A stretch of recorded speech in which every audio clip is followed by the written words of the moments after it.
పెద్దపల్లి జిల్లా కేంద్రంలో 3 ఏళ్ల చిన్నారికి ఉరివేసి ఆపై తాను ఉరేసుకుని వివాహిత ఆత్మహత్యకు పాల్పడిన సంఘటన పెద్దపల్లి జిల్లా కేంద్రంలో బుధవారం రాత్రి చోటు చేసుకుంది.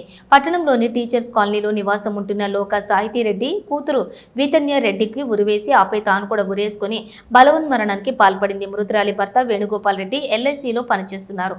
కరీంనగర్ జిల్లా వేదిర్ గ్రామానికి చెందిన సాహితీతో 4 ఏళ్ల క్రితమే వివాహం జరిగింది. ఆత్మహత్యకు గల కారణాలు ఖచ్చితమైన కారణాలు తెలియాల్సి ఉంది. అయితే గత కొంతకాలంగా సాహితీ మానసిక స్థితి బాగోలేదని కుటుంబీకులు ఇచ్చిన సమాచారం. సంఘటన సమాచారం అందుకున్నటువంటి పెద్దపల్లి పోలీసులు ఘటనా స్థలాన్ని పరిశీలించి కేసు నమోదు చేసుకుని దర్యాప్తు ప్రారంభించారు.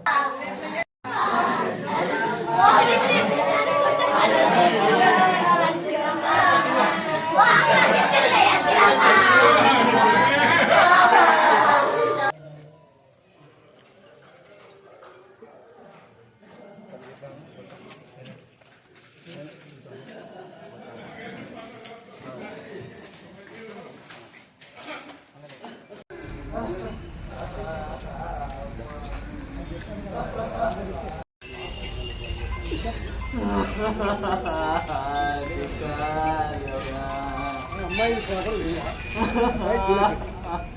ఉద్యోగి